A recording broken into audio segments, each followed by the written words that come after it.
Civil case అయినా criminal case అయినా proper documentation అవసరం అనే విషయం మీకు తెలుసా? నమస్తే, this is Annapurnadevi from Establish Laws. ఇప్పుడు మనం దీన్ని ఒక చిన్న కథ రూపంలో విన్నామండి. ఒక రోజు బొంబాయి నుంచి బెంగళూరుకి ఒక బ్యాంక్ మేనేజర్ ట్రైన్ లో ట్రావెల్ చేస్తున్నాడు.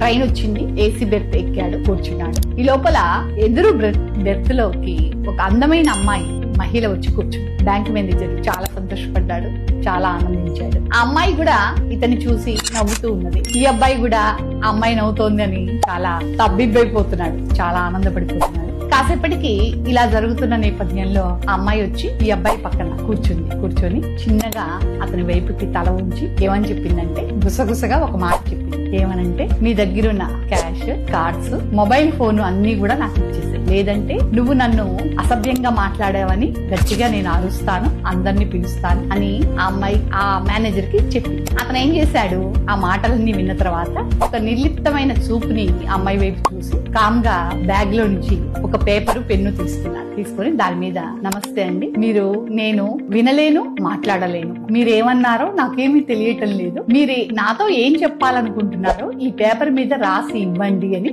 ఒక పేపరు, పెన్ను ఆ అమ్మాయికి ఇచ్చాడు. ఇవ్వగానే ఆ అమ్మాయి ఇంతకు ముందు ఈ అబ్బాయితో ఏ విషయాన్ని అయితే అన్నదో ఆ విషయాలన్నీ రాసి ఆ అబ్బాయికి ఇచ్చింది మేనేజర్. అతను తీసుకొని దాన్ని జేబులో పెట్టుకొని ఆ అమ్మాయిని చూసి అన్నాడు, ఇప్పుడు అరవండి, ఇప్పుడు కేకలు వేయండి అన్నాడు. అంటే ఏదన్నా ఒక ప్రాపర్ డాక్యుమెంటేషన్ ఉంటే మనం సేఫ్ సైడ్ ఉన్నట్టే అనేది చిన్న కథ ద్వారా చెప్పాను. ఇండియన్ ఎవిడెన్స్ యాక్ట్ 1872 ప్రకారం మొన్నటిదాకా 2023 ముందు ఉన్న ఎవిడెన్స్ యాక్ట్ 61 నుంచి 65 సెక్షన్స్ ప్రూఫ్ ఆఫ్ డాక్యుమెంటేషన్ చాలా అవసరం అనే విషయం చెప్తుంది. అదే విషయాన్ని ఇప్పుడు మన బిఎస్ఏ ఈ యాక్ట్ ఏమని చెప్తోంది అంటే, 2023లో బిఎస్ఏ అనే యాక్ట్ ఏమని చెప్తోంది అంటే, ఇవే సెక్షన్స్ 56 నుంచి 60గా దీన్ని మార్చడం జరిగింది. సివిల్ కేసు అయినా క్రిమినల్ కేసు అయినా proper documentation plays an important role.